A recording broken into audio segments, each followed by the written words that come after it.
স্বাগতম জনাইছো আপোনালোক সকলোকক আজিৰ এইটো ভিডিঅ'লৈ। আজিৰ এইটো ভিডিঅ'ত আপোনাক মই কম, আপুনি যদি মাহত যদি 15 পৰা 20,000 টকা এটা ইনকাম কৰিব বিচাৰে তেনেহলে কিন্তু আপোনালোকে এই ৰয়নেটৰ CSP আইডিখন লৈ পিনে কিন্তু মাহত 15 পৰা 20,000 টকা এটা ইনকাম কৰিব পাৰিব।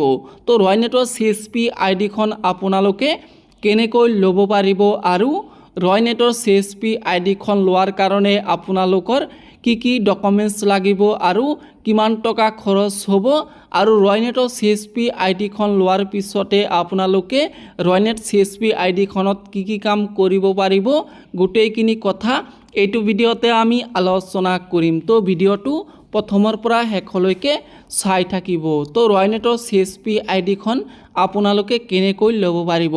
তো মই যেটো নাম্বাৰ দি দিছো এইটো নাম্বাৰত মোৰ লগত কন্টাক্ট কৰি পিনে কিন্তু আপোনালোকে যিকোনো ঠাইৰ পৰা মোৰ লগত কন্টাক্ট কৰিলে মই আপোনাক ৰয়নেটৰ CSP আইডিখন বনাই দিব পাৰিম। তো ৰয়নেটৰ CSP আইডিখন বনোৱাৰ কাৰণে আপোনালোকৰ কি ডকুমেন্টস লাগিব। তো প্ৰথমে লাগিব আপোনাৰ এখন আধাৰ কাৰ্ড, তাৰ পিছত লাগিব আপোনাৰ PAN card, bank passbook, mobile number, Gmail আৰু আপোনাৰ দোকানৰ নামটো লাগিব আৰু আপোনাৰ মাকৰ নামটো লাগিব।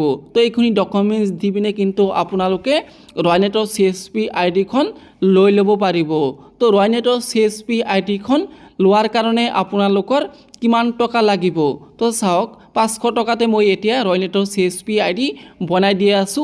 তো এতিয়া অফাৰ চলি আছে আৰু আপুনি যদি ল'ম বুলি ভাবি আছে তেনেহলে কিন্তু এই 500 টকাতে এতিয়া আপুনি এই ৰয়নেটৰ CSP আইডিখন লৈ ল'ব পাৰিব।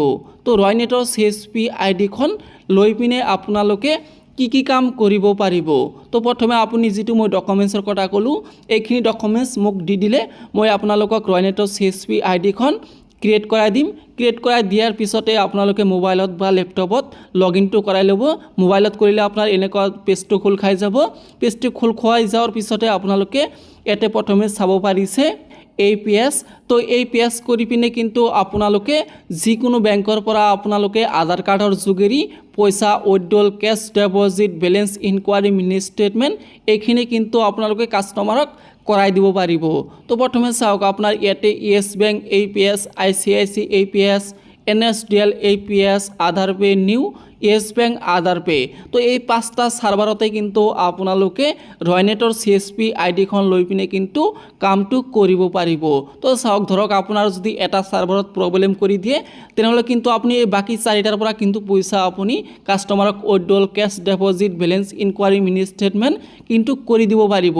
তো আৰু আপোনাৰ চাওক এই 5টা সাৰ্ভাৰৰ কিন্তু আপোনাৰ ওয়ালেট এটাই হ'ব আৰু আপুনি যদি এই 4টাৰ পৰা 5টাৰ পৰা যদি আপুনি পইচা উইথড্ৰল কৰে বা কেছ ডিপোজিট কৰে তেনেহলে কিন্তু আপোনাৰ এই এটা ওয়ালেটৰ পৰাই আপোনাৰ পইচা এড আৰু পইচা কাট খাই যাব। তো আপোনাৰ বেলেগ আইডি লোৱাৰ কোনো প্ৰয়োজন নাই। এটা আইডিতেই আপোনালোকে কিন্তু 5টা বেংকৰ সাৰ্ভাৰতে আপোনালোকে কামটো কৰিব পাৰিব।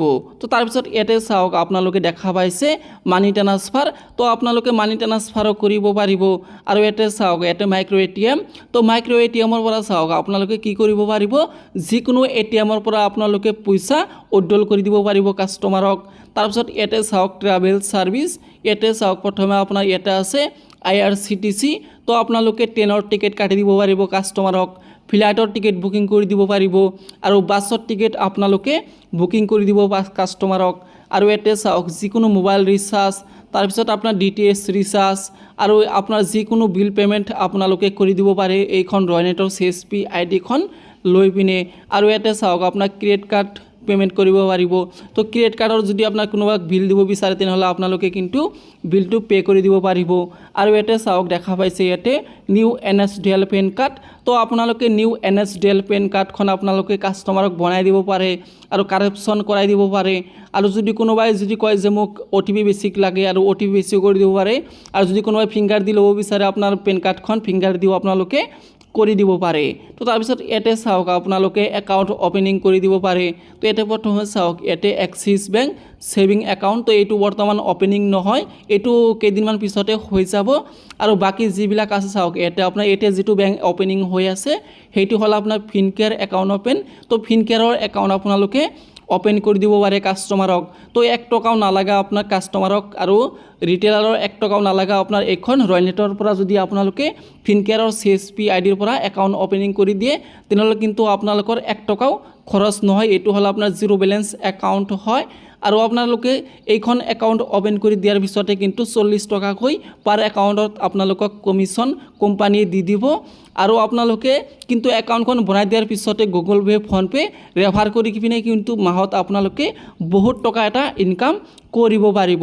তো এতিয়া চাওক আপোনাৰ এপ্লাই ক্ৰেডিট কাৰ্ড, তো ক্ৰেডিট কাৰ্ডত আপোনালোকে কাষ্টমাৰক যদি লয় তেনেহ'লে এপ্লাইটো কৰি দিব পাৰিব আৰু এতিয়া চাওক আপোনাৰ HDFCৰ ক্ৰেডিট কাৰ্ড আপোনালোকে এপ্লাই কৰি দিব পাৰিব আৰু এতিয়া চাওক গোল্ড লোন, তো কাষ্টমাৰক আপোনালোকে গোল্ড লোন আপোনালোকে এপ্লাই কৰি দিব পাৰে আৰু এনেকুৱা আপোনাৰ বহুত ছাৰ্ভিচ আছে।